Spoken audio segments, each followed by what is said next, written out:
जितने बच्चे class 10th में और 4 मार्च को विज्ञान का पेपर देने वाले उनके लिए वीडियो सबसे ज्यादा इंपॉर्टेंट है मेरे प्यारों। जो आज मैं आप लोगों को विज्ञान का एक वायरल पेपर बताने वाला हूं जो कि 100% आपके एग्जाम में बनने वाले हैं। कोड मेरे प्यार जो नोट कर सकते हो 824 IM, हजारों वीडियोज आपके यूट्यूब चैनल पे मिलेंगी। लेकिन सब लोग पेपर दिखा रहे हैं तो पेपर दिखाने से कुछ होगा नहीं, क्योंकि आप लोगों को वहां पे सोल्यूशन लिखना पड़ेगा। लेकिन मैं पूरा का पूरा सोल्यूशन आप लोगों को प्रोवाइड कर रहा हूं। पूरा का पूरा वीडियो देख लीजिए, सारे क्वेश्चन को तैयार कर लीजिए। और पूर्णांक है 70 नंबर, तो 70 में 70 नंबर बिल्कुल आप लोगों का फिक्स है। और 95% लाकर दिखा दीजिए कि विज्ञान में आप सबसे ज्यादा नंबर लाने वाले व्यक्ति हो और सबसे ज्यादा टॉपर आप ही मेरे प्यारो। इस बार का टॉपर आप ही विज्ञान में बनोगे। पूरा का पूरा सोल्यूशन बताने वाला मेरे प्यारो, एक भी प्रश्न छोड़ा नहीं हूं। पूरा डिटेल में एक एक वर्ड को मैंने डिफाइन किया हुआ है। एडमिट कार्ड लेकर जाना भूलिएगा मत। एडमिट कार्ड लेकर जाकर आप 10 अंकों का अनुक्रमांक और नाम यहाँ पे लिख लीजिएगा सही सही। और इस पेपर को हल करने के लिए आपके पास समय रहेंगे 3 घंटे 15 मिनट। 3 घंटे 15 मिनट में इस पूरे पूरे पेपर को सॉल्व करना होगा। अगर सारे क्वेश्चन तैयार है तो 2.5 घंटे के अंदर में सारे के सारे क्वेश्चन पेपर को आप सॉल्व कर पाओगे मेरे प्यार। जो नीचे बढ़ोगे तो यहाँ पे सामान्य निर्देश दिया गया है। निर्देश पढ़ना बहुत ही ज्यादा जरूरी है। मैं एक एक निर्देश पढ़ के आपको बताता हूं। जैसे पहला निर्देश है कि प्रारंभ के 15 मिनट परीक्षार्थियों को प्रश्न पत्र पढ़ने के लिए निर्धारित है। मतलब कि 15 मिनट आपको पास टाइम रहेगा इस क्वेश्चन पेपर को पढ़ने के लिए, और बचे आपके शेष 3 घंटे, तो 3 घंटे में इस क्वेश्चन पेपर को सॉल्व करना होगा। दूसरा है कि इस प्रश्न पत्र 2 खंडों में विभाजित है, एक तो खंड अ दूसरा खंड ब में। मतलब यह पेपर जो है 2 खंडों में बना हुआ है, एक तो खंड अ में दूसरा खंड ब में। इसके बाद तीसरा है खंड अ तथा खंड ब 3 उपखंडों उपखंड क ख ग में विभाजित है मेरे प्यार बच्चों। खंड अ भी 3 उपखंड दिया गया है, खंड ब में भी 3 उपखंड दिया गया है।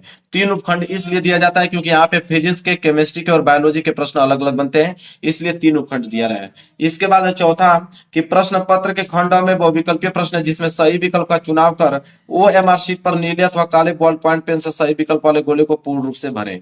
खंड में बहुविकल्पीय प्रश्न आएंगे, 20 बहुविकल्पीय प्रश्न आएंगे और इन 20 प्रश्नों का मिश्रण रहेगा। इसमें फिजिक्स के भी प्रश्न आएंगे, केमिस्ट्री के भी प्रश्न आएंगे, बायोलॉजी के भी प्रश्न आएंगे। तीनों को मिलाकर 20 नंबर का ऑब्जेक्टिव क्वेश्चन बनेगा।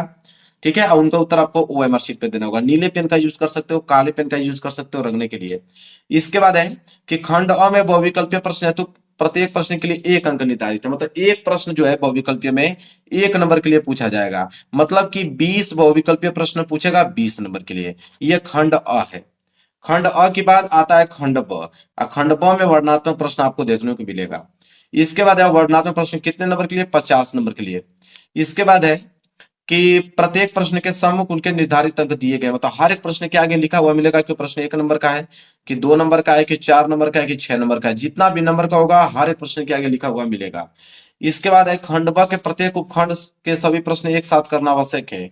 प्रत्येक उपखंड नए पृष्ठ से प्रारंभ किया जाए। कह रहा है कि खंड ब के प्रत्येक उपखंड 3 उपखंड देगा, क ख ग, और तीनों खंडों को करना अनिवार्य है। और प्रत्येक उपखंड नए पृष्ठ से प्रारंभ करना। मतलब फिजिक्स वाला अगर आप करते रहो, केमिस्ट्री करने जा रहे हो नए पेज से प्रारंभ कीजिए। इसके बाद बायोलॉजी करने जा रहे हो तो नए पेज से आपको प्रारंभ करना है। लास्ट निर्देश है कि सभी प्रश्न अनिवार्य, मतलब इसमें जितने भी प्रश्न दिए गए हैं सारे प्रश्न करना जो है अनिवार्य है। तो बिल्कुल कम समय में पूरा डिटेल में मैंने निर्देश पढ़ के आप लोगों को बता दिया। पेपर इधर से स्टार्ट में आप लोगों को पेपर दिखाता हूँ। देखिए मेरे प्यार, जो पेपर यहाँ से स्टार्ट है, सबसे पहले आया है खंड अ। और खंड अ में बहुविकल्पीय प्रश्न है, उसमें भी सबसे पहले उपखंड क आया है। उपखंड क मतलब फिजिक्स वाले प्रश्न इसमें आप लोगों को देखने को मिलेगा। देखिए 20 बहुविकल्पीय प्रश्न, एक एक नंबर के हिसाब से 20 नंबर आपको दिया जाएगा। पहला प्रश्न देखिए कितना ज्यादा सिंपल पूछा है कि किसी अवतल दर्पण पर आपतित प्रकाश किरण दर्पण से परावर्तन के उपरांत अपने मार्ग से वापस आ जाती है। यह किरण मुख्य अक्ष का परिच्छेदन करती है। कहने का मतलब है मेरे प्यार बच्चों कि किसी अवतल दर्पण पर आपतित किरण जो है वो परावर्तन के उपरांत अपने मार्ग से वापस आ जाती है। तो यह किरण मुख्य अक्ष का परिच्छेदन करती है। कहाँ पे परिच्छेदन करती है मेरे प्यार बच्चों? तो वह है वक्रता केंद्र पर। क्योंकि वक्रता केंद्र पर अगर कोई प्रकाश की किरण जाएगी तो पुनः उसी मार्ग से वापस चली जाएगी। ठीक है, समझ में आ गया मेरे प्यारे बच्चों? तो सी वाला ऑप्शन जो है बिल्कुल राइट आंसर हो जाएगा। 1 नंबर के लिए प्रश्न है, 1 नंबर यहां से क्लियर हो गया। वही अगर हम बात करें दूसरे प्रश्न को लेकर, दूसरा प्रश्न है कि एक लेंस वस्तु के स्थिति विशेष के लिए आभासी सीधा तथा आवर्धित प्रतिबिंब बनाता है तो लेंस होगा। 1 नंबर के लिए भी प्रश्न है। कह रहा है मेरे प्यारे बच्चों वो कौन सा लेंस होगा कि जिसमें वस्तु का प्रतिबिंब आभासी बनेगा, सीधा बनेगा और आवर्धित मतलब बड़ा बनेगा मेरे प्यारे बच्चों? तो वह है आप लोगों का उत्तल लेंस। क्योंकि उत्तल लेंस में किसी वस्तु का प्रतिबिंब आभासी, सीधा और वस्तु से बड़ा बनता है। क्लियर है? चलिए तीसरे प्रश्न की तरफ बढ़ते हैं। कह रहा है कि नेत्र लेंस की फोकस दूरी में परिवर्तन किया जाता है। एक नंबर के लिए भी प्रश्न है। तो नेत्र लेंस की फोकस दूरी में परिवर्तन किया जाता है मेरे प्यारे बच्चों, तो सबको मालूम है ऑप्शन नंबर डी, पक्षमापी मांसपेशियों के द्वारा परिवर्तन किया जाता है। तो यहाँ पे डी वाला ऑप्शन जो है बिल्कुल राइट आंसर हो जाएगा। वहीं आगे अगर हम बढ़े क्वेश्चन नंबर 4 की तरफ, कह रहा है कि स्वच्छ आकाश के नीले रंग के लिए उत्तरदायी प्रकाशिकीय घटना है, मतलब किस घटना के कारण जो स्वच्छ आकाश का रंग होता है वो नीला दिखाई देता है मेरे प्यारे बच्चों, वह है प्रकीर्णन के कारण। बी वाला ऑप्शन जो है बिल्कुल राइट आंसर हो जाएगा क्वेश्चन नंबर 4 का। चलिए आगे बढ़ेंगे क्वेश्चन नंबर 5 की तरफ। देखिए मेरे प्यारे बच्चों क्वेश्चन नंबर 5 क्या है, क्वेश्चन नंबर 5 दिया है कि किसी विद्युत बल्ब पर 440 वाट और 220 वोल्ट अंकित किए हैं। कह रहा है कि बल्ब फिलामेंट का प्रतिरोध होगा। एक नंबर के लिए भी प्रश्न है, बहुत सिंपल है मेरे प्यारे बच्चों। देखिए कैसे इसको लगाएंगे, यहाँ पे सिंपल हमें वैल्यू दिया है कि 440 वाट, तो 440 वाट मतलब पावर दिया है, तो P का वैल्यू दिया है कि P बराबर दिया हुआ है मेरे प्यारे बच्चों 440 वाट, तो P बराबर हम लोग लिख देंगे 440 वाट, ठीक है। और यहाँ वोल्ट जो दिया है, वोल्ट मतलब V का वैल्यू वो 220 वोल्ट दिया है, तो V बराबर मेरे प्यारे बच्चों लिख देंगे हम लोग 220 वोल्ट। तो 220 वोल्ट हमें V का वैल्यू दिया हुआ है। हमसे पूछा क्या है इसमें, तो बल्ब फिलामेंट का प्रतिरोध पूछा है, R का वैल्यू पूछा है, ठीक है। तो R बराबर एक फार्मूला होता है मेरे प्यारे बच्चों, ठीक है। R बराबर क्वेश्चन मार्क हमसे पूछा है, तो R बराबर एक फार्मूला होता है कि V स्क्वायर बटे P, ठीक है। और इस फॉर्मूले पे हम लोग वैल्यू को पुटअप कर देंगे। वी स्क्वायर मतलब मेरे प्यारे बच्चों यहाँ पे 220 गुणे 220 हो जाएगा, और बटे में पी दिया है, पी का वैल्यू कितना है 440 वाट, ठीक है। तो 440 लिख देंगे। अब मेरे प्यारे बच्चों देखिए एक जीरो से एक जीरो कब हम 22 गुना के 44 और 2 से इसको कटाएंगे, तो 2 एकम 2, फिर 2 एकम 2 और फिर एक जीरो बच जाएगा। ये आर का वैल्यू आ गया, और आर प्रतिरोध का मात्रा क्या होता है, ओम होता है, मतलब 110 ओम आ जाएगा प्रतिरोध। तो 110 ओम देखिए दिया हुआ है मेरे प्यारे बच्चों, तो 110 ओम देखोगे तो डी वाला ऑप्शन जो है बिल्कुल राइट आंसर हो जाएगा। क्लियर है। चलिए क्वेश्चन नंबर 5 हो गया यहाँ पे कंप्लीट। आगे बढ़ेंगे, अगला अगला प्रश्न देखिए, प्रश्न नंबर 6। देखिए प्रश्न नंबर 6 जो है मेरे प्यारे बच्चों वह है, प्रश्न नंबर 6 है कि विद्युत परिपथ में प्रयुक्त होने वाले कुछ अवयवों के संकेत चिन्ह स्तंभ पहला में दिए गए हैं, स्तंभ दूसरे में दिए गए नामों से सुमेलन कर विकल्प का चयन कीजिए, ठीक है। मतलब मिलान वाला क्वेश्चन आया मेरे प्यारे बच्चों, इसमें क्या करना है, हमें मिलान करना है। तो आप देख पा रहे हो मेरे प्यारे बच्चों, जैसे ये आपका स्तंभ पहला है, स्तंभ दूसरा है, तो यह किसको प्रदर्शित करता है मेरे प्यारे बच्चों, तो यह जो है मेरे प्यारे बच्चों ये आपका परिवर्ती प्रतिरोध को परिवर्तित करता है, ठीक है। परिवर्ती प्रतिरोध का मतलब कि ये तो सी से मिल जाएगा, मतलब तीसरे वाले ऑप्शन से मिल जाएगा। और ये आपका जो है मेरे प्यारे बच्चों ये जो है आप लोगों का अमीटर को प्रदर्शित करता है, ये जो है अमीटर को प्रदर्शित करता है, तो बी वाला जो है किससे मिल जाएगा, चौथा से मिल जाएगा। इसके बाद यह जो है मेरे प्यारे बच्चों किसको करता है, तो यह विद्युत सेल को, यह जो है मेरे प्यारे बच्चों विद्युत सेल को करता है, तो ये मतलब सी वाला जो है दूसरे से मिल जाएगा। और ये जो डी वाला है ये तो आपका तार क्रॉसिंग को डिनोट करता है, तो तार क्रॉसिंग मतलब डी वाला जो है पहले से मैच करेगा। अब चलिए ऑप्शन में देखते हैं, तो देखिए ए जो है मेरे प्यार जो तीसरा से मैच कर रहा है, ठीक है। बी जो है चौथा से मैच कर रहा है, ये भी ठीक है। सी जो है दूसरा से मैच कर रहा है, बिल्कुल सही है। डी जो है मेरे प्यार जो पहला से मैच कर रहा है, मतलब पहला वाला ऑप्शन जो है बिल्कुल राइट आंसर हो जाएगा। तो मिलान करना था मेरे प्यार जो, बहुत सिंपल प्रश्न है, आसानी से इसको भी कर डालोगे आप। अगला प्रश्न देख लीजिए, प्रश्न नंबर 7। प्रश्न नंबर 7 यहाँ पे है कि किसी धारावाही परिनालिका को स्वतंत्रता पूर्वक लटकाने पर सदैव स्थिर होगी। एक नंबर के लिए प्रश्न मेरे प्यार जो ये भी है, तो वह हमेशा उत्तर दक्षिण में होगी। किस में होगी, उत्तर दक्षिण में। मेरे प्यार जो सी वाला ऑप्शन जो है बिल्कुल राइट आंसर हो जाएगा। क्लियर है। चलिए आगे बढ़ेंगे क्वेश्चन नंबर 8 की तरफ। देखिए क्वेश्चन नंबर 8वां स्टार्ट है, लेकिन उससे पहले उपखंड ख स्टार्ट हो गया। उपखंड ख मतलब केमिस्ट्री वाले प्रश्न स्टार्ट होंगे क्वेश्चन नंबर 8वां से। तो क्वेश्चन नंबर 8वां देखिए क्या है कि निम्नलिखित में कौन सी धातु कमरे के ताप पर ठोस अवस्था में नहीं होती है। एक नंबर के लिए प्रश्न है, तो कौन सी धातु ऐसी है जो कमरे के ताप पर ठोस अवस्था में नहीं होती है मेरे प्यारे बच्चों, वह है आपका मरकरी। क्या है मेरे प्यारो, मरकरी है। बी वाला ऑप्शन जो है बिल्कुल राइट आंसर हो जाएगा। वहीं अगर हम क्वेश्चन नंबर 9 को लें, तो कह रहा है कि अम्ल एवं क्षारक की अभिक्रिया से प्राप्त होता है। एक नंबर के लिए प्रश्न है मेरे प्यारे बच्चों। तो सबको मालूम है कि अम्ल और क्षारक मिलकर लवण तथा जल का निर्माण करते हैं, जिसे हम लोग उदासीनीकरण अभिक्रिया बोलते हैं। डी वाला ऑप्शन जो है बिल्कुल राइट आंसर हो जाएगा।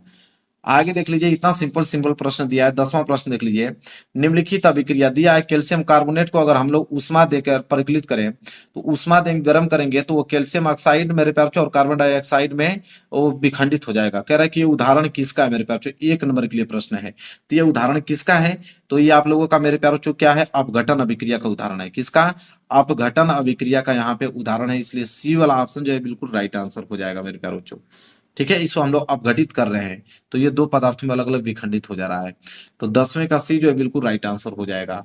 वहीं अगर हम बात करें प्यारे प्यारे बच्चों, 11वां प्रश्न है, कह रहा है कि श्रृंखलन का गुण किस परमाणु में पाया जाता है। 1 नंबर के लिए प्रश्न है मेरे प्यारे बच्चों। ठीक है, तो श्रृंखलन का गुण तो कार्बन में पाया जाता है, मतलब ए वाला ऑप्शन जो है बिल्कुल राइट आंसर हो जाएगा।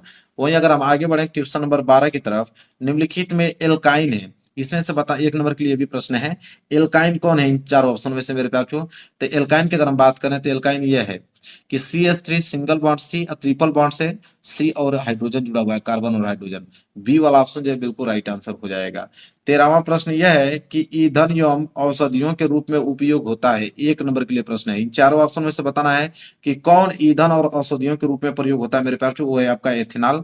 पहला वाला ऑप्शन जो है बिल्कुल राइट आंसर हो जाएगा। अब यहां से स्टार्ट होगा उपखंड ग, और उपखंड ग में मेरे प्यार बायोलॉजी वाला प्रश्न रहेगा, प्रश्न नंबर 14 से। देखिए प्रश्न नंबर 14 से बायोलॉजी का प्रश्न स्टार्ट हो गया है। कह रहा है कि गुर्दे की इकाई जो उत्सर्जन की प्रक्रिया में भाग लेती है। 1 नंबर के लिए प्रश्न है मेरे प्यार। तो गुर्दे की इकाई जो उत्सर्जन की प्रक्रिया में भाग लेती है, तो वह आपका विक्राणु।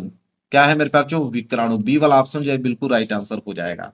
आगे बात करते हैं प्रश्न नंबर 15 कि पौधों में जाइलम किसके लिए उत्तरदायी होता है। तो जाइलम मतलब जल का वहन करने में मेरे प्यार। जल का वहन मतलब ए वाला ऑप्शन जो है बिल्कुल राइट आंसर हो जाएगा, जल का वहन करने में। आगे बढ़ेंगे प्रश्न नंबर 16, कह रहा है स्वपोषी पोषण के लिए आवश्यकता होती है। तो मेरे प्यार स्वपोषी पोषण मतलब जो भोजन अपना स्वयं बनाते हैं, जैसे पेड़, पेड़ के लिए क्या आवश्यकता होगा मेरे प्यार बच्चों। तो मेरे प्यार पहला वाला ऑप्शन कार्बन डाइऑक्साइड और जल, ये तो चाहिए। क्लोरोफिल भी उसको चाहिए, सूर्य का प्रकाश भी चाहिए, इसलिए डी वाला ऑप्शन जो है बिल्कुल राइट आंसर हो जाएगा, उपयुक्त सभी। आगे बढ़ते हैं, अगला देख लीजिए 17वां प्रश्न। कह रहा है कि ऑक्सीजन की उपस्थिति में पाइरुवेट का ऑक्सीकरण कोशिका के किस भाग में होता है। तो कोशिका के किस भाग में होता है मेरे प्यार, होता है माइटोकॉन्ड्रिया में, मतलब सी वाला ऑप्शन जो है बिल्कुल राइट आंसर हो जाएगा। क्लियर है। चलिए आगे बढ़ते हैं, प्रश्न नंबर 18 देखिए क्या है। कह रहा है कि मेंडल ने अपना प्रयोग किया था। 1 नंबर के लिए प्रश्न है, किसके लिए किया था मेरे प्यारो। तो वंशागत गुणों के अध्ययन के लिए किया था। वंशागत गुणों के अध्ययन के लिए मतलब पहला वाला ऑप्शन जो है बिल्कुल राइट आंसर हो जाएगा। 19वां प्रश्न है कि निम्नलिखित में से कौन ओजोन परत क्षरण के लिए जिम्मेदार मुख्य पदार्थ है। 1 नंबर के लिए प्रश्न है मेरे प्यारे बच्चों। तो वो है आपका क्लोरोफ्लोरोकार्बन, जिसे हम लोग CFC बोलते हैं। क्लोरोफ्लोरोकार्बन जो है मेरे प्यारे ओजोन परत क्षरण के लिए जिम्मेदार है। तो 19 का ए जो है बिल्कुल राइट आंसर हो जाएगा। आगे देखेंगे, अगला है 20वां प्रश्न। 20वां है कि निम्न में से कौन आहार श्रृंखला का निर्माण करते हैं। 1 नंबर के लिए प्रश्न है मेरे प्यारे बच्चों। तो आहार श्रृंखला का मतलब जैसे घास, घास को कौन खाता है, बकरी, या बकरी को कौन खाता है, मानव खाता है। तो बी वाला ऑप्शन जो है बिल्कुल राइट आंसर हो जाएगा। क्लियर है। चलिए अब स्टार्ट होता है यहाँ से खंड ब, और खंड ब में वर्णनात्मक प्रश्न रहेंगे 50 नंबर के लिए, और उसमें भी सबसे पहले उपखंड क आया है। उपखंड क मतलब फिजिक्स वाले प्रश्न सबसे पहले आएंगे। देखिए मेरे प्यारे बच्चों क्या है, सबसे पहले आएगा यहाँ पे क्वेश्चन नंबर 21, और क्वेश्चन नंबर 21 मेरे प्यार 4 नंबर के लिए, जिसमें 2 प्रश्न हैं। तो 21 का पहला है कि प्रकाश अपवर्तन की घटना को समझाइए। कि प्रकाश अपवर्तन की घटना क्या है। तो चलिए देखते हैं मेरे प्यारों इसका आंसर। तो हम लोग लिख के लेकर आए हैं यहाँ पे साइंस पेपर सोल्यूशन 825 IM। देखिए 21 का आंसर है मेरे प्यारों। ठीक है, लिखेंगे कि प्रकाश के एक माध्यम से दूसरे माध्यम में जाने पर उसकी दिशा में होने वाले परिवर्तन की घटना को हम लोग प्रकाश अपवर्तन कहा जाता है। प्रकाश अपवर्तन के 2 नियम है। कौन कौन से नियम है मेरे प्यार। तो पहला नियम तो यह होता है कि आपतित किरण, अपवर्तित किरण तथा आपतन बिंदु पर अभिलंब तीनों एक ही तल में होते हैं।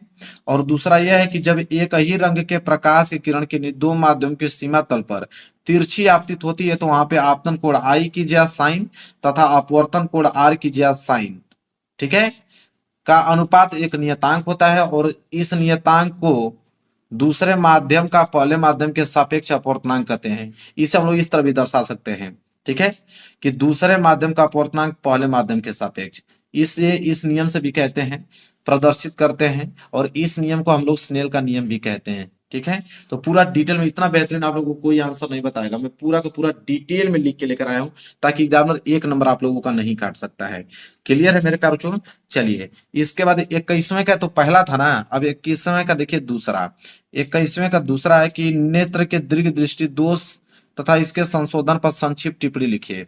तो चलिए देखते हैं नेत्र के दीर्घ दृष्टि दोष तथा इसके संशोधन। तो यहाँ पे लिखेंगे मेरे प्यारे बच्चों दूसरे का आंसर कि आंख का वह दोष जिसमें दूर की वस्तु तो स्पष्ट दिखाई देती है परंतु पास की वस्तु स्पष्ट दिखाई नहीं देती, इसे दूर दृष्टि दोष कहते हैं। दूर दृष्टि दोष में ये होता है मेरे पास, दूर की वस्तु स्पष्ट दिखाई देगी, निकट की वस्तु स्पष्ट दिखाई नहीं देती है। लिखेंगे आगे कि इसमें आंख का निकट बिंदु 25 सेंटीमीटर पर न होकर दूर खिसक जाता है, और दूर दृष्टि दोष का निवारण जो है, इस दोष के निवारण के लिए उचित फोकस दूरी एक उत्तल लेंस का प्रयोग करते हैं मेरे प्यारे बच्चों।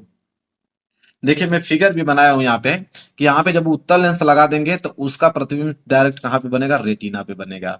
ये ठीक है, रेटिना पे प्रतिबिंब बन रहा है, तो उसका मैं निवारण भी पूरा चित्र सहित लेकर आ गया हूं, ताकि आप लोगों को कोई भी एक नंबर ना काट पाए। आगे बढ़ेंगे, अगला प्रश्न है प्रश्न नंबर 22वां। देखिए प्रश्न नंबर 22वां है मेरे प्यारे बच्चों कि उत्तल दर्पण की फोकस दूरी के लिए सूत्र लिखिए और उत्तल दर्पण से कोई दो उपयोग लिखिए। ठीक है, ये 22वें का पहला है और 22वें का दूसरा अभी बाकी है। तो 22वें का पहला देखेंगे कि उत्तल दर्पण की फोकस दूरी के लिए सूत्र और कोई दो उपयोग भी लिखना है। तो देखिए उत्तल दर्पण की फोकस दूरी का यही सूत्र होता है कि 1/f बराबर 1/u प्लस 1/v। यह होता है उत्तल दर्पण की फोकस दूरी का फार्मूला। और पूछा था कि उत्तल दर्पण के दो उपयोग भी लिखिए, तो हम दो उपयोग भी लिखेंगे। पहला उपयोग यह होता है कि सड़क पर लगे बल्बों के साथ परावर्तक रूप में इसका उपयोग किया जाता है। जो सड़क पे बल्ब लगे होते हैं वो उत्तल दर्पण के ही लगे होते हैं। साथ ही साथ दूसरा होता है कि वाहन में साइड मिरर के रूप में पीछे का दृश्य देखने के लिए उपयोग किया जाता है। जो गाड़ी जब हम लोग चलाते हैं तो गाड़ी में जो साइड मिरर होता है, जो जिससे हम लोग पीछे का दृश्य देखते हैं, उसमें भी उत्तल दर्पण का ही प्रयोग किया जाता है। तो दो उपयोग था, दोनों उपयोग मैंने यहाँ पे मेरे प्यारे बच्चों डिटेल में मैंने आप लोगों को समझा दिया। क्लियर है? चलिए आगे देखेंगे 22वें का दूसरा। 22वें का दूसरा है कि 2 सेंटीमीटर लंबी वस्तु 20 सेंटीमीटर फोकस दूरी के उत्तल लेंस के सम्मुख मुख्य अक्ष के लंबवत रखी है, और कह रहा है कि लेंस से वस्तु की दूरी 30 सेंटीमीटर है, तो प्रतिबिंब की स्थिति तथा प्रकृति ज्ञात कीजिए। अब ये न्यूमेरिकल दे दिया मेरे प्यार से। देखिए न्यूमेरिकल कैसे लगाएंगे। पहली बात कि जो जो दिया है पहले उसका वैल्यू आप लिखिए। तो वैल्यू यहाँ पे हमारे प्यारों किसका किसका दिया है, कह रहा है कि 2 सेंटीमीटर लंबी वस्तु है, तो 2 सेंटीमीटर लंबी वस्तु, तो वस्तु की मेरे प्यारों यहाँ पे ऊंचाई दिया है। ठीक है, किसकी, वस्तु की यहाँ पे मेरे प्यार जो ऊंचाई दिया, तो वस्तु की ऊंचाई को हम लोग एच से डिनोट करते हैं। तो एच बराबर दिया है हमें 2 सेंटीमीटर, तो यहाँ पे 2 सेंटीमीटर हम लोग लिख देते हैं। इसके बाद बोला है कि 20 सेंटीमीटर फोकस दूरी, मतलब एफ बराबर 20 सेंटीमीटर दिया है। जाहिर सी बात है कि उत्तल लेंस है तो फोकस दूरी प्लस में ही होगा, तो 20 सेंटीमीटर हम लोग प्लस लिख देंगे। बोला है कि सम्मुख मुख्य अक्ष के लंबवत रखी है, कह रहा है कि लेंस से वस्तु की दूरी 30 सेंटीमीटर है, तो वस्तु की दूरी मतलब यू, तो यू हमेशा माइनस में होगा मेरे प्यारों चो। ठीक है, 30 सेंटीमीटर, क्योंकि मेरे प्यारों चो उत्तल लेंस में यू माइनस होता है, बाकी सब प्लस होता है। ठीक है, इसके बाद लिखेंगे प्रतिबिंब की स्थिति पूछा है, v का वैल्यू हमसे पूछा है, और साथ ही साथ प्रकृति मतलब m का वैल्यू पूछा है कि प्रकृति हमें बताइए कैसा होगा। तो हम लोग क्या करेंगे, यहाँ पे सबसे पहले लेंस सूत्र लगाएंगे। किसका सूत्र लगाएंगे मेरे प्यार को, लेंस सूत्र। तो यहाँ पे मैं लेंस सूत्र लिखता हूं, लेंस सूत्र। अब लेंस सूत्र क्या होता है, लेंस सूत्र तो याद ही होगा आप लोगों को, क्या होता है कि 1/f बराबर 1/v माइनस 1/u होता है। और दर्पण सूत्र में यहाँ प्लस होता है, लेकिन लेंस सूत्र तो यहाँ माइनस होगा। अब वैल्यू को रखना है, तो 1/f, एफ का वैल्यू कितना है 20, बराबर 1/v का वैल्यू तो हमें ज्ञात ही करना है, और माइनस 1/u का वैल्यू कितना है, माइनस के 30 है। अब आगे का स्टेप क्या होगा कि 1/20 बराबर 1/v, और यह माइनस इस माइनस को प्लस कर देगा तो हो जाएगा प्लस 1/30। यहां तक क्लियर है। अब हम क्या करेंगे कि हो जाएगा आप लोगों का 1/20, और प्लस 1/30 इधर आएगा तो माइनस 1/30 हो जाएगा, और बराबर इधर हो जाएगा 1/v। अब मेरे प्यारे बच्चों यहाँ से एलसीएम ले लीजिए, 20 और 30 का एलसीएम 60 होता है, तो ये हो जाएगा 20 तिहाई 60, और 3 को गुणा 1 में करोगे तो 3, ये हो जाएगा 30 दूनी के 60, 2 को गुणा 1 में करोगे तो 2 ही आएगा, बराबर 1/v हो जाएगा। 3 में से 2 घटाओगे तो बचेगा 1, तो 1/60 बराबर 1/v। हमें तो v का वैल्यू चाहिए, तो 60 को ऊपर कर दो, इधर v का ऊपर कर दो, तो v बराबर कितना आ गया 60 सेंटीमीटर। मतलब 60 सेंटीमीटर दूरी पर वस्तु का प्रतिबिंब बनेगा। तो वस्तु की स्थिति तो आ गया, ठीक है। हमें आवर्धन भी चाहिए था ना, तो आवर्धन हम लोग कैसे निकालेंगे मेरे प्यार को, देखिए। तो आवर्धन यहाँ पे हम लोग निकालेंगे। आवर्धन निकालने से पहले एक फार्मूला होता है कि v अपान यू बराबर एच डैश अपान एच। यहाँ पे पहले वस्तु की ऊंचाई ज्ञात कर लीजिए। वस्तु की ऊंचाई तो ज्ञात है, प्रतिबिंब की ऊंचाई। तो एच डैश जो है प्रतिबिंब की ऊंचाई होता है, और एच जो होता है वस्तु की ऊंचाई होता है। तो v का वैल्यू अभी आया है 60, और यू का वैल्यू माइनस के 30 बराबर एच डैश प्रतिबिंब की ऊंचाई, और बटे में वस्तु की ऊंचाई कितना दिया है 2। तो घटाओगे तो हो जाएगा 30 दूनी के 60, माइनस के 2, और माइनस के 2 को गुणा इस 2 में होगा तो माइनस के 4 बराबर आ जाएगा एच डैश। तो एच डैश बराबर आ गया 4 सेंटीमीटर। तो मेरे प्यारे बच्चों माइनस में है, तो जाहिर सी बात है कि प्रतिबिंब जो है मेरे पास, जो प्रतिबिंब की जो ऊंचाई है उल्टा बन रही है, और वस्तु से दोगुना बन रहा है, मतलब बड़ा। क्योंकि वस्तु की ऊंचाई 2 सेंटीमीटर था, प्रतिबिंब की ऊंचाई 4 आ गया, मतलब कि कितना है मेरे प्यारे बच्चों, उससे बड़ा बन रहा है। तो अब देखिए एक फार्मूला होता है मेरे प्यारे बच्चों कि m बराबर v अपान के यू। तो m आवर्धन निकालेंगे, m बराबर v का वैल्यू कितना दिया था यहाँ पे 60, और u का वैल्यू माइनस 30। तो 30 दूनी के 60, m बराबर माइनस के 2 आ गया। और m जो माइनस में आता है तो माइनस ये दर्शाता है कि प्रतिबिंब कैसा बन रहा है, वास्तविक बन रहा है। वास्तविक बन रहा है, और साथ ही साथ माइनस में है तो उल्टा बन रहा है, और वस्तु से बड़ा बनेगा। क्योंकि वस्तु 2 सेंटीमीटर था, प्रतिबिंब 4 सेंटीमीटर बन रहा है, उसका ऊंचाई मतलब बड़ा बन रहा है। तो लिखेंगे कि वास्तविक उल्टा और बड़ा बन रहा है। अब इतना लिखेंगे तब जाके आपको पूरा का पूरा नंबर मेरे प्यार बच्चों एग्जामिनर देगा। क्लियर है, पूरा डिटेल में समझा दिया हूं, एक भी पॉइंट छोड़ा नहीं हूं। अब इसको मैं साइड करता हूं, ठीक है। चलिए अगला प्रश्न है प्रश्न नंबर 23। 23 का पहला है कि किसी चुंबकीय क्षेत्र में धारावाही चालक पर लगने वाला बल किन किन कारकों पर निर्भर करता है, ठीक है। तो चलिए इसका आंसर हम लोग लिखते हैं। तो 23वें का लिखेंगे, देखिए 23वें का पहला, ठीक है। लिखेंगे मेरे प्यारे बच्चों कि चुंबकीय क्षेत्र में, लिखेंगे चुंबकीय क्षेत्र में रखे धारावाही चालक पर लगने वाला बल जो है निम्नलिखित कारकों पर निर्भर करता है। किस किस कारकों पर निर्भर करता है। पहला, चालक में प्रवाही धारा आई पे निर्भर करता है, क्योंकि धारा जितना अधिक होगी बल उतना अधिक होगा। दूसरा किस पे निर्भर करता है, दूसरा चुंबकीय क्षेत्र तीव्रता बी पे निर्भर करता है, क्योंकि चुंबकीय क्षेत्र जितना अधिक होगा मेरे प्यारे बच्चों बल उतना ही अधिक होगा। इसके बाद तीसरा देखिए और किस पर निर्भर करता है, तो चालक की लंबाई एल पर निर्भर करता है, क्योंकि चालक की लंबाई जितनी अधिक होगी बल उतना ही अधिक होगा। इसके बाद चौथा जो है वह धारा और चुंबकीय क्षेत्र के बीच कोण थीटा पर निर्भर करता है, क्योंकि बल का मान जो है साइन थीटा पर निर्भर करता है मेरे प्यारे बच्चों। तो 4 चीजों पर निर्भर करता था, चारों मैंने बता दिया। 23वें का पहला कंप्लीट हो गया। 23वें का दूसरा दिया है कि चुंबक तथा धारावाही परिनालिका में अंतर स्पष्ट कीजिए, कि चुंबक क्या होता है और धारावाही परिनालिका क्या होता है, अंतर बताना है। तो एक साइड लिखिए चुंबक, एक साइड लिखिए धारावाही परिनालिका। चुंबक में पहला लिखेंगे कि यह दंड चुंबक के सिरों में चुंबकत्व अधिकतम तथा मध्य में चुंबकत्व न्यूनतम होता है। और धारावाही परिनालिका में क्या होता है कि परिनालिका के अंदर प्रत्येक बिंदु पर चुंबकत्व एक समान होता है, केवल सिरों के पास थोड़ा सा कम होता है। इसके बाद दूसरा लिखेंगे कि इसके सिरों की ध्रुवता जो है वो नियत रहती है चुंबक में, और इसमें लिखेंगे कि इसके सिरों की ध्रुवता धारा की प्रवाह की दिशा पर निर्भर करती है। तीसरा लिख दीजिएगा कि इसका चुंबकत्व अस्थायी होता है, और इसमें लिख दीजिएगा कि इसका चुंबकत्व प्रवाहित धारा के मान पर निर्भर करता है। धारा का मान बढ़ाने पर चुंबकत्व का मान भी क्या होता है, बढ़ जाता है। तो 3 अंतर लिख देंगे, बहुत है। आगे बढ़ेंगे अगले प्रश्न की तरफ, प्रश्न नंबर 24। देखिए प्रश्न नंबर 24 का पहला कह रहा है कि धारावाही चालक से संबंध चुंबकीय क्षेत्र की दिशा ज्ञात करने के लिए दक्षिण हस्त अंगूठ नियम लिखिए। सीधे धारावाही चालक द्वारा उत्पन्न चुंबकीय क्षेत्र की रेखाओं को भी दर्शाना है। तो 24 का पहला है, तो 24 का पहला हम लोग लिखेंगे, बोला था दक्षिण हस्त अंगुष्ठ नियम लिखिए। तो लिखेंगे कि दक्षिण हस्त अंगुष्ठ नियम के अनुसार यदि हम अपने दाहिने हाथ में विद्युत धारावाही चालक को इस प्रकार पकड़े हुए हैं कि हमारा अंगूठा जो है विद्युत धारा की दिशा की ओर संकेत करता है, तो हमारी उंगलियां जो है चालक के चारों ओर चुंबकीय क्षेत्र की रेखाओं की दिशा में लिपटी होगी, और इसे मैक्सवेल का क्रॉक स्क्रू नियम भी कहते हैं मेरे प्यारे बच्चों। बस इतना ही आपको लिखना है। ये हो गया मेरे प्यारे बच्चों क्लियर क्लियर 24 का पहला। 24 का दूसरा है मेरे प्यारे बच्चों कि दिए गए परिपथ ए एवं बी के बीच तुल्य प्रतिरोध तथा बोला है कि 52 प्रतिरोध के सिरों के बीच विभवांतर की गणना कीजिए। ठीक है, ये 52 नहीं है मेरे प्यारे बच्चों, ये 5 ओम है, यह ओम का चिन्ह है। ठीक है, यह 5 ओम कर दीजिएगा आप लोग, यहाँ पे 5 ओम है कि दिए गए परिपथ में ए एवं बी के बीच तुल्य प्रतिरोध तथा 5 ओम प्रतिरोध के सिरों के बीच विभवांतर की गणना करना है। तो देखिए मेरे प्यारे बच्चों, यही चित्र है। सबसे पहले मेरे प्यारे बच्चों हम लोग करेंगे क्या कि ये जो 4 ओम जो समांतर क्रम है, इसका पहले हम लोग तुल्य प्रतिरोध निकालेंगे। तो लिखेंगे कैसे, देखिए एग्जाम में आपको लिखना कैसे हल में, क्योंकि यहाँ पे एग्जाम में आप लोगों को लिखना पड़ेगा।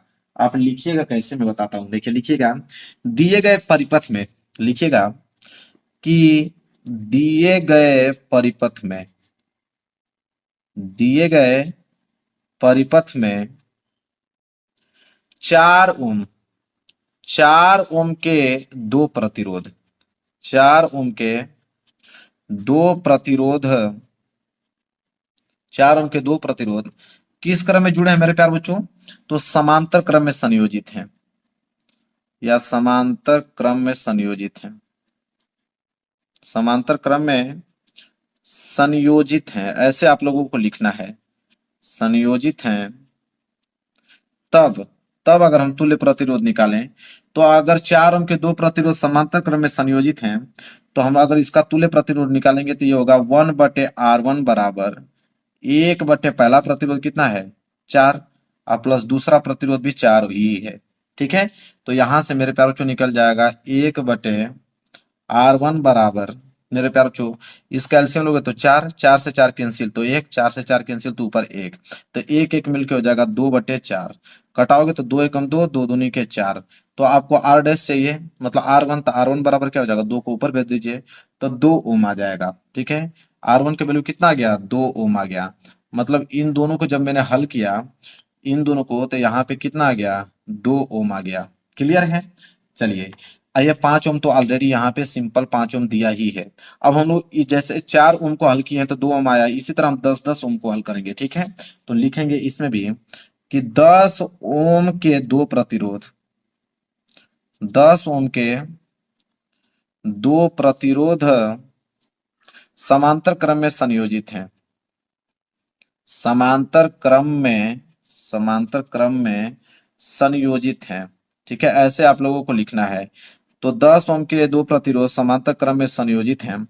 अगर इसका हम निकालें मेरे प्यारे बच्चों, तो ये हो जाएगा 1/, अगर इसका R2 मान लेते हैं तो 1/R2 बराबर क्या हो जाएगा, 1/, पहला प्रतिरोध कितना है 10, और दूसरा प्रतिरोध भी उतना ही है 10, तो इसको हल करेंगे तो ये हो जाएगा 1/R2 बराबर 10 कैल्शियम 10 ही होगा, 10 से 10 कैंसिल 1, 10 से 10 कैंसिल 1 आ जाएगा। ठीक है, तो 1 1 मिलके हो जाएगा 2/10, कटाओगे तो 2 एकम 2, 2 5 10, आपको चाहिए R2, तो R2 को कर दो ऊपर, तो इधर 5 चला जाएगा ऊपर, 5 ओम आ जाएगा। तो R2 का वैल्यू कितना आ गया मेरे बच्चों, 5 ओम आ गया। R1 का वैल्यू कितना आ गया, 2 ओम आ गया, और 5 ओम बीच में तो है ही। ठीक है, तो अब हमें पूछा क्या था मेरे प्यारे बच्चों, कि हमसे पूछा था यहाँ पे कि ए व बी के बीच तुल्य प्रतिरोध पूछा था, कि ए और बी के बीच तुल्य प्रतिरोध बताइए। तो देखिए करेंगे क्या हम लोग, सबसे पहले देखिए ए आया है 2 ओम, ए आया है 5 ओम, इसको भी मैंने हल किया तो ये भी आया है 5 ओम। तब तीनों को अगर हम जोड़ेंगे, देखो तीनों अब श्रेणी क्रम में हो गया, तो श्रेणी क्रम में हो गया तो 5 5 10 2 12। ठीक है, तो आगे का स्टेप हम लोग ऐसे लिखेंगे मेरे प्यारे बच्चों कि आर बराबर, जब ये श्रेणी क्रम में है तो आर बराबर हम लोग लिख देंगे कि R1 प्लस R2, और यह जो बीच में आया है 5 ओम, तो R1 का वैल्यू कितना है 2, और R2 का वैल्यू 5, और R3 का वैल्यू 5 ओम दिया ही है, तो 5 5 10 2 12 ओम, 12 ओम आ गया टोटल R का वैल्यू। ठीक है, टोटल R का वैल्यू कितना आ गया, 12 ओम आ गया। ठीक है, अब मेरे प्यारों हम लोग क्या करेंगे कि अब परिपथ में प्रवाहित धारा निकालेंगे कि कितना धारा प्रवाहित हो रहा है। तो लिखेंगे परिपथ में प्रवाहित धारा, प्रवाहित धारा, तो परिपथ में प्रवाहित धारा I बराबर फार्मूला क्या होता है, V/K R। अब यहां से मेरे प्यार बच्चों V का वैल्यू कितना दिया है मेरे प्यार बच्चों, देखिए जब इस चित्र को मैं दिखाऊंगा तो आपको स्पष्ट मालूम चल जाएगा। V का वैल्यू दिया है 6 वोल्ट, ठीक है। तो यहाँ V की जगह हम लोग लिख देंगे क्या 6, और R का वैल्यू अभी कितना है 12 आया है, तो भाग देंगे तो 0.5 आ जाएगा। I है तो इसलिए एम्पियर हो जाएगा 0.5 एम्पियर। हमसे क्वेश्चन में क्या पूछा था, 5 ओम प्रतिरोध के सिरों के मध्य विभवांतर। क्वेश्चन में हमसे क्या पूछा है कि 5 ओम प्रतिरोध, 5 ओम प्रतिरोध के सिरों के बीच विभवांतर पूछा है, सिरों के बीच विभवांतर, यही क्वेश्चन में हमसे पूछा है। तो चलिए हम लोग निकाल देते हैं विभवांतर इसका। तो यहाँ ओम का नियम क्या कहता है कि V बराबर आई आर, ठीक है। तो यहाँ V बराबर क्या हो जाएगा, I का वैल्यू मेरे प्यार जो कितना है 0.5, और R जो है 5 ओम के लिए पूछा है तो 5 रख देंगे। तो V बराबर इसका गुणा करेंगे तो कितना आ जाएगा, 5 5 25 मतलब 2.5, और विभवांतर, विभवांतर किस में निकलता है मेरे प्यार जो वोल्ट में, तो 0.5 वोल्ट आ जाएगा। क्लियर है, यह हुआ आंसर। ऐसे इसका आंसर लिखना है मेरे प्यार बच्चों। क्लियर है, चलिए इसको साइड कर देता हूं, ये भी प्रश्न क्लियर हो गया। बोला इसमें कि अगर ये प्रश्न नहीं करना चाहते हो तो अथवा करके दिया हुआ है मेरे प्यार बच्चों, आपके पास अथवा करके प्रश्न दिया गया है ये वाला। चलिए अगर उन दोनों प्रश्नों को नहीं करना चाहते हैं तो ये दोनों प्रश्नों को कर सकते हैं आप। बोला है कि विद्युत परिपथों में फ्यूज का क्या महत्व है, किसी मकान में कुल अधिभार अगर 2200 वाट है और विद्युत की आपूर्ति अगर 220 वोल्ट पर की जाती है तो मकान में प्रयुक्त फ्यूज का अनुपातांक क्या होना चाहिए, और विद्युत ऊर्जा का व्यवहारिक मात्रक लिखिए। ठीक है, देखिए हम लोग कैसे इसका लिखेंगे आंसर, देखिए अथवा करके लिखेंगे कि विद्युत परिपथ में फ्यूज जो है एक सुरक्षा युक्ति के रूप में कार्य करता है। ठीक है, लिखेंगे कि जब कभी घरों में बिजली की डोरी के दोनों तार विद्युत रोधी आवरण हट जाने के कारण एक दूसरे से छू जाते हैं, अथवा बिजली के बहुत सारे उपकरण एक साथ प्रयोग में लाए जाते हैं, तब परिपथ का विद्युत प्रतिरोध एकदम क्या हो जाता है, गिर जाता है, तथा परिपथ में बहुत अधिक धारा बहती है। इससे इतनी अधिक ऊष्मा उत्पन्न होती है कि परिपथ के तारों में आग लग सकती है। कभी कभी किसी उपकरण की खराबी के कारण भी इसमें बहुत अधिक धारा आ जाती है, जिससे उपकरण, देखिए इस तरह आप बना लीजिएगा मेरे प्यार बच्चों, ठीक है, ये फिगर बना लीजिएगा। लिखेंगे आगे, उपकरण जल सकता है। इस प्रकार के खतरों से बचने के लिए विभिन्न परिपथों के वायरिंग में फ्यूज तार लगाए जाते हैं। लिखेंगे आगे कि प्रत्येक फ्यूज तार में अधिकतम धारा वहन करने की एक क्षमता होती है। जब धारा इस निश्चित परिणाम से अधिक होती है तो फ्यूज तार गल जाता है और विद्युत परिपथ टूट जाता है, जिससे क्षति होने से बच जाती है, और कुल अधिभार जो है वो 22 वाट दिया है और विद्युत की आपूर्ति 220 वोल्ट दिया है, तो प्रत्येक फ्यूज का अनुपातांक जो होगा वो 5 एम्पीयर होगा मेरे प्यारे बच्चों। और लिख देंगे कि विद्युत ऊर्जा का व्यवहारिक मात्रक जो होता है वो किलोवाट घंटा होता है, क्योंकि पूछा था ना कि विद्युत ऊर्जा का व्यवहारिक मात्रक बताइएगा, तो उसको हम लोग किलोवाट घंटा से दर्शाते हैं। क्लियर है, चलिए आगे बढ़ेंगे। अगला प्रश्न, अगर ये पहला वाला हो गया, दूसरा वाला देखिए क्या है। दूसरा है कि विद्युत कह रहा है कि घरेलू विद्युत परिपथ में प्रयुक्त तारों के नाम और आवरण के तारों के रंग लिखिए। ठीक है, तो चलिए देखेंगे हम लोग सिंपल कि लिखेंगे कि घरेलू विद्युत परिपथ में तीन तरह के तार प्रयुक्त होते हैं।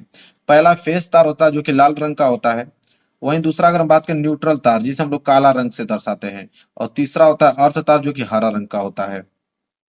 बस इतना ही पॉइंट लिखना है। क्लियर है, चलिए आगे बढ़ते हैं। अब आएगा यहाँ से उपखंड ख। उपखंड ख में मेरे प्यारों जो केमिस्ट्री वाले प्रश्न रहेंगे यहाँ से। देखते हैं, अगला है प्रश्न 25वां, 24 के बाद आएगा 25वां का ए। बोला कि निम्नलिखित यौगिकों का आईयूपीएसी नाम लिखिए। ठीक है, तो चलिए आईयूपीएसी नाम देखते हैं। यहाँ पे ए वाला बोला है कि निम्नलिखित यौगिकों के आईयूपीएसी नाम लिखना है, यह पहला है और यह वाला दूसरा है, दोनों के आईयूपीएसी नाम लिखना है। तो देखिए यहाँ पे पहला का जो आईयूपीएसी नाम होगा वो होगा कि पहला ब्रोमोप्रोपेन, ठीक है, मतलब फर्स्ट ब्रोमोप्रोपेन होगा, और दूसरा है मेरे प्यारे बच्चों कि प्रोपियानिक अम्ल होगा। ठीक है, तो यह पहले का हो गया, यह दूसरे का हो गया, दोनों आईयूपीएसी नाम यहाँ पे हो गया। क्लियर है, चलिए आगे बढ़ते हैं। अगला क्वेश्चन देखेंगे बी वाला। ठीक है, 25वें का ए है, 25वें का बी है कि संयोजन अभिक्रिया का एक उदाहरण लिखिए, केवल समीकरण लिखिए। ठीक है, तो देखिए बी का पहला है कि संयोजन अभिक्रिया का एक उदाहरण लिखना है, केवल समीकरण लिखना है। तो हम लोग लिखेंगे मेरे प्यारे बच्चों इसका एक उदाहरण संयोजन अभिक्रिया का, जैसे में कोयले का दहन, ठीक है, ये आपका कोयला है और ऑक्सीजन की उपस्थिति में इसको जलाएंगे तो कार्बन डाइऑक्साइड गैस इसमें से निकल के आएगा। क्लियर है। चलिए इसके बाद देखिए बोला है, चलिए अब बी वाला है कि संतुलित समीकरण लिखिए। किसका संतुलित समीकरण लिखना है मैं आपको दिखाता हूं इधर। देखिए बोला है कि barium chloride plus aluminium sulphate आपस में अभिक्रिया करके बेरियम सल्फेट और एल्युमिनियम क्लोराइड बनाते हैं। इसका आपको संतुलित समीकरण लिखना है। तो देखिए इसका संतुलित समीकरण कैसे लिखेंगे। देखिए ये आपका बेरियम क्लोराइड है, ये आपका एल्युमिनियम सल्फेट है, ये बेरियम सल्फेट और एल्युमिनियम क्लोराइड बना रहे हैं। और संतुलित करने के बाद यहाँ पे 3 लगा दीजिएगा, यहाँ पे 3 लगा दीजिएगा, ठीक है। यह बिल्कुल क्या है, संतुलित समीकरण है। नोट कर लीजिए, पूरा संतुलित करके लेकर आया हूँ। क्लियर है। चलिए आगे बढ़ेंगे प्रश्न नंबर 26 की तरफ। 25वां प्रश्न भी यहाँ पे क्लियर हो गया। प्रश्न नंबर 26वां प्रश्न है यहाँ पे कि निम्नलिखित तत्वों का इलेक्ट्रॉनिक विन्यास लिखना है, सोडियम का और दूसरा क्लोरीन का, ठीक है। तो देखिए सोडियम का जो इलेक्ट्रॉनिक विन्यास होता है मेरे प्यारे बच्चों, उसे हम लोग लिखेंगे 2, 8 और 1 के रूप में। और क्लोरीन का, तो क्लोरीन का इलेक्ट्रॉनिक विन्यास किस रूप में होगा, 2 और 8 और 7 के रूप में होगा। क्लियर है। चलिए आगे बात करते हैं। 26वें का ये हो गया, 26वें का भी निम्नलिखित समीकरणों को संतुलित करना है। यहाँ पे 2 समीकरण दिया हुआ है, जैसे आयरन है और ये आपका जल है, आपस में विक्रिया करके फेरस ऑक्साइड बना रहे हैं यहाँ पे, और साथ ही साथ हाइड्रोजन गैस, ठीक है। और ये बी वाला है। अब इन दोनों को क्या करना है कि संतुलित करके लिखना है। तो संतुलित करने के लिए देखिए कुछ करने की जरूरत नहीं थी, यहाँ पे मैंने 3 लगा दिया है और यहाँ पे मैंने 4 लगा दिया, बाकी है और यहाँ पे 4 लगा दिया, ये संतुलित हो गया। और ये दूसरा में करना क्या है मेरे प्यारे बच्चों कि यहाँ पे देखिए 6 और यहाँ पे 6 और यहाँ पे 6 लिखना है। बस ये संतुलित हो गया। दोनों को संतुलित समीकरण के रूप में लिखना था, यहाँ से नोट कर लीजिए। बिल्कुल। चलिए आगे बढ़ेंगे, अगला प्रश्न देखेंगे, प्रश्न नंबर 27। प्रश्न नंबर 27वां है कि निम्नलिखित पर संक्षिप्त टिप्पणी लिखिए। 6 नंबर के लिए प्रश्न है, 2-2 नंबर मिलेगा। अम्लीय वर्षा किसे कहते हैं, तन्यता एवं आघात वर्धता किसे कहते हैं और मिसेल किसे कहते हैं। 2-2 नंबर के हिसाब से आपको 6 नंबर दिया जाएगा। तो चलिए देखते हैं पहले अम्लीय वर्षा।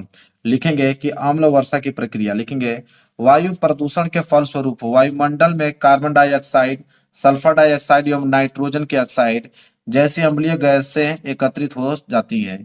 सूर्य का ऊष्मा के कारण नदियों, झीलों, तालाबों एवं समुद्रों का जल वाष्प बनकर वायुमंडल में एकत्रित होता है। यह जल वाष्प उन अम्लीय गैसों से मिश्रित हो जाती है। लिखेंगे कि जब अनुकूल परिस्थितियां उत्पन्न होती हैं तब जल वाष्प संघनित होकर जल की बूंदों में परिवर्तित होकर अम्लीय गैसों को अपने में घोलकर अम्ल बनाती हैं। इससे हम लोग कार्बनिक अम्ल, सल्फ्यूरिक अम्ल एवं नाइट्रिक अम्ल बनते हैं। जब जल की बूंदें वर्षा के रूप में पृथ्वी पर बरसती हैं तो उनके साथ अम्ल भी बरसता है, जो कि अम्ल वर्षा कहलाती है। दूसरा क्या था, आघात वर्धक किसे कहते हैं कि कुछ धातुओं को पीट कर पतली चादरों में बनाई जा सकती हैं, ऐसी धातुओं को आघात वर्धक कहते हैं।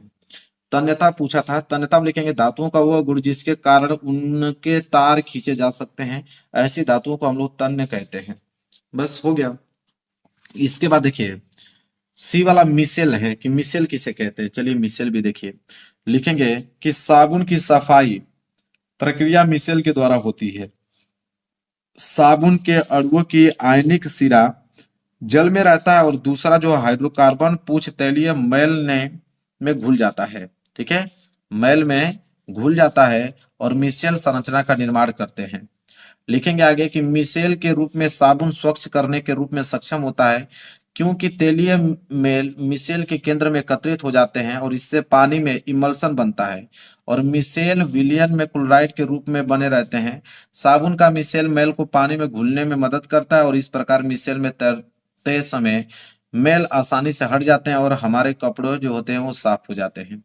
क्लियर है। चलिए कह रहा है कि अगर ये तीनों का जवाब दे देते हो तो अच्छी बात है, नहीं करना चाहते हो तीनों का तो अथवा करके 2 दिया है कि पहला इसमें बोला कि संक्षारण से आप क्या समझते हैं, इससे सुरक्षा के 2 उपाय लिखिए। तो अगर ये नहीं करना चाहते तो इसको कर सकते हैं, तो अथवा करके देखिए ए वाला है। लिखेंगे कि किसी रासायनिक अनिश्चित क्रिया अथवा वायुमंडलीय अभिक्रिया के फलस्वरूप किसी धातु की सतह पर अन्य यौगिक का बनना, जिसे धीरे धीरे की क्रिया को हम लोग धातु संक्षारण कहते हैं। उदाहरण के तौर पर लोहे में जंग लगना धातु संक्षारण का एक उदाहरण है। बचने के उपाय भी पूछा था, तो धातु संक्षारण से बचाव के 3 उपाय हैं। पहला, पेंट या वार्निश करना। इसका मतलब होता है कि यह सबसे प्रचलित तरीका होता है, किसी धातु की सतह पर पेंट कर दिया जाता है जिससे एक ऐसी परत बनाई बनती है जो संक्षारण प्रतिरोधित होती है। अगर कोई किसी वस्तु का अगर क्षरण हो रहा है तो उस पर अगर आप पेंट कर दोगे तो वह उस क्षरण को क्या कर देगा, रोक देगा, क्योंकि उसके ऊपर से विक्रिया नहीं कर पाती है। इसके बाद दूसरा है कि तेल या ग्रीस लगाकर, कह रहा है कि धातु के नए उपकरणों पर तेल या ग्रीस की परत चढ़ाकर उन्हें संक्षारण से बचाया जा सकता है। तीसरा है कि गैल्वनीकरण कर कर, इसका मतलब होता है कि लोहे पर जस्ते की परत चढ़ाना गैल्वनीकरण कहलाता है, जो निरंतर वायुमंडल से क्रिया करता है और लोहा सुरक्षित रहता है। इसे बलिदानी रक्षणमी भी कहते हैं। इसके बाद है, ये वाला कंप्लीट हो गया। आगे देखेंगे बी वाला है कि ऊष्माक्षेपी तथा ऊष्माशोषीय विक्रिया से आप क्या समझते हैं, उदाहरण दीजिए। तो चलिए देखते हैं। ये आप लोगों का चित्र है ऊष्माशोषीय विक्रिया का, ये आपका ऊष्माक्षेपीय विक्रिया का।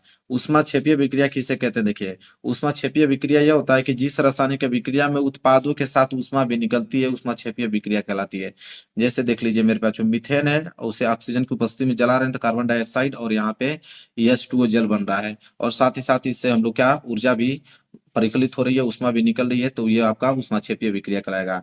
और ऊष्माशोषीय विक्रिया किसे कहते हैं कि जिस रासायनिक विक्रिया में ऊष्मा ऊर्जा का अवशोषण होता है वो ऊष्माशोषीय विक्रिया कहलाता है। मतलब किसी भी अभिक्रिया को कराने के लिए पहले ऊष्मा चाहिए, ठीक है, मतलब ऊष्मा वो क्या करेगी, अवशोषित करेगी।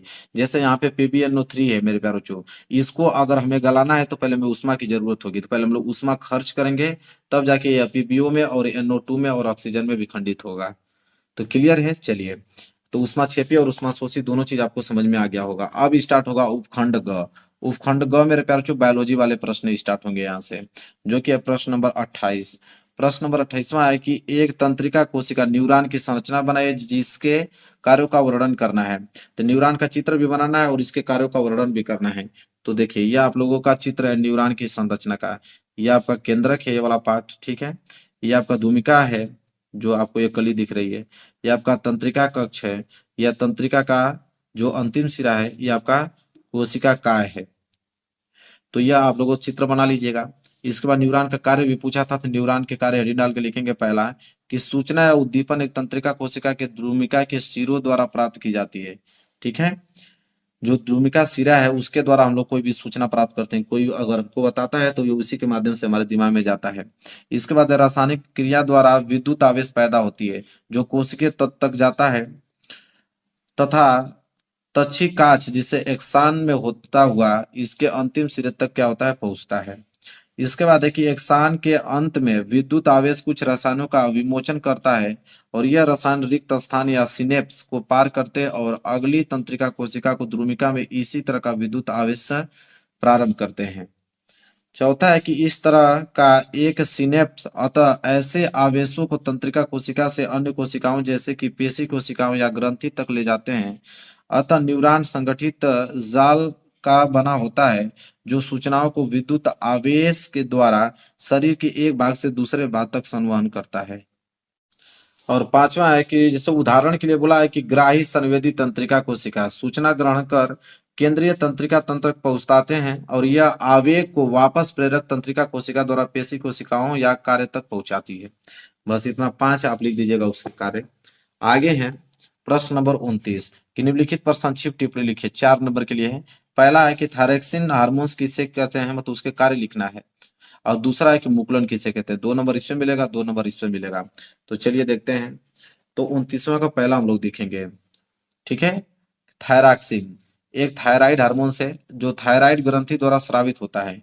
यह हार्मोन शरीर के चयापचय को नियंत्रित करने में महत्वपूर्ण भूमिका निभाता है। इसके मुख्य कार्य यह है, पहला कि चयापचय को बढ़ावा देता है जिससे शरीर ऊर्जा का उपयोग और उत्पादन अधिक कुशलता से करता है। और दूसरा है कि विकास को बढ़ावा देता है विशेष रूप से बचपन और किशोरावस्था में। तीसरा लिखेंगे तंत्रिका तंत्र के कार्य को नियंत्रित करता है जिससे मूड, ध्यान और स्मृति में सुधार होता है। और चौथा हृदय गति और रक्तचाप को क्या करता है, नियंत्रित करता है। क्लियर है, बस इतना आप लोग 4 उसके कार्य लिख दीजिएगा। फिर दूसरा है मेरे प्यारों से यहाँ पे मुकुलन। मुकुलन क्या होता है, देखिए मुकुलन में लिखिए कि मुकुलन की प्रक्रिया बहुकोशिकीय जीवों में होने वाली वह प्रक्रिया है जिससे एक मुकुल यानी अंकुर जनक जीव पैदा होते हैं और विकसित होकर अलग हो जाते हैं। वहीं इससे उल्टा अगर खंडन की प्रक्रिया में बहुकोशिकीय जीवों के टुकड़े थोड़े परिपक्व होने पर अलग हो जाते हैं, आगे वह खुद को विकसित करते हैं। खंडन की प्रक्रिया जानवरों और पौधों में होते हैं। कहने का मतलब मेरे प्यार बच्चों कि कोई एक मान लीजिए जीव है, अगर इस जीव को छोटे छोटे टुकड़ों में अगर हम विखंडित कर देते हैं तो वो छोटा छोटा टुकड़ा जो है एक समय के उपरांत वह एक पुनः अपना जीव धारण कर लेगा। ठीक है। फिर बोला है कि मुकुलन या ब्लास्टोजेनिस के रूप में जाना जाने वाला वह अलैंगिक प्रजनन तब हो जाता है, मतलब तब होता है जब कोशिकाएं एक विशिष्ट साइट पर विभाजित होती हैं ताकि एक नए जीव को एक विकास या कली से बनाया जा सके। उदाहरण के लिए एक कली खमीर कोशिका से उभरने वाले छोटे बल्बस फलाव के लिए शब्द हैं। अलैंगिक प्रजनन मूल जीव के क्लोन बनाता है जो उत्परिवर्तन को छोड़कर आनुवंशिक रूप से मूल के समान होते हैं। चलिए बस इतना हो गया, आगे बढ़ते हैं। अगला देखेंगे, प्रश्न नंबर 29 कंप्लीट हो गया। 30वां प्रश्न यह है कि पुष्पी पौधों में लैंगिक जनन का वर्णन कीजिए। 4 नंबर के लिए है। तो देखिए इसको कैसे लिखेंगे हम लोग। लिखेंगे कि एक पौधे के फूल में लैंगिक जनन होता है। पुंकेसर नर जनन अंग और स्त्री केसर मादा जनन अंग है। परागकण के पुंकेसर के परागकोश में पैदा होते हैं। परागकण दो नर युग्मक पैदा करता है। एक अंडाशय के अंदर अंडाणु होते हैं जिसके केंद्र के अंदर मेगास्पोर होता है। मेगास्पोर के भ्रूण थैली का विकास होता है जिसमें मादा युग्मक होता है। परागकण द्वारा परागकण स्त्री केसर के वर्तिकाग्र तक पहुंचते हैं। निषेचन के बाद अंडाशय परिपक्व होकर फल बन जाता है और बीजांड बीजों में और अंडाशय भित्ति फल भित्ति में बदल जाती है। ठीक है, बस इतना आंसर आप लोगों को लिखना है। इसके बाद 31वां प्रश्न है कि मनुष्यों में ऑक्सीजन तथा कार्बन डाइऑक्साइड का परिवहन कैसे होता है। ये कीजिए, अगर ये नहीं आ रहा तो अथवा करके बोला कि मनुष्य के हृदय की संरचना का उपयोग चित्र की सहायता से वर्णन कीजिए। तो पहले हम लोग 31 वाला देखेंगे, मनुष्य में ऑक्सीजन तथा कार्बन डाइऑक्साइड वाला। लिखेंगे कि जब हम श्वास अंदर लेते हैं तब हमारी पसलियां ऊपर उठती हैं और डायफ्राम जो होता है वह चपटा हो जाता है। इस कारण वक्ष गुहिका बड़ी हो जाती है और वायु जो है फुफ्फुस के भीतर चली जाती है और यह विस्तृत कुपिकाओं को भर लेती हैं। रुधिर सारे शरीर को कार्बन डाइऑक्साइड की कुपिकाओं में छोड़ने के लिए लाता है और कुपिका जो है रुधिर वाहिका का रुधिर कुपिका वायु से ऑक्सीजन लेकर शरीर के सभी कोशिकाओं तक पहुंचाता है। और श्वास चक्र के समय जब वायु अंदर और बाहर होती है तब फुफ्फुस वायु का अपशिष्ट आयतन रखते हैं और इससे क्या होता है कि ऑक्सीजन के अवशोषण और कार्बन डाइऑक्साइड के मोचन के लिए पर्याप्त समय मिल जाता है।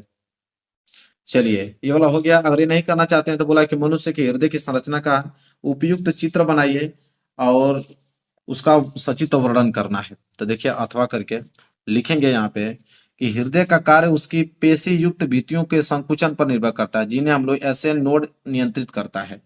लिखेंगे कि आलिंद एवं नीले का एकांतरिक रूप में संकुचन एवं शिथिलन का कार्य निरंतर होता रहता है।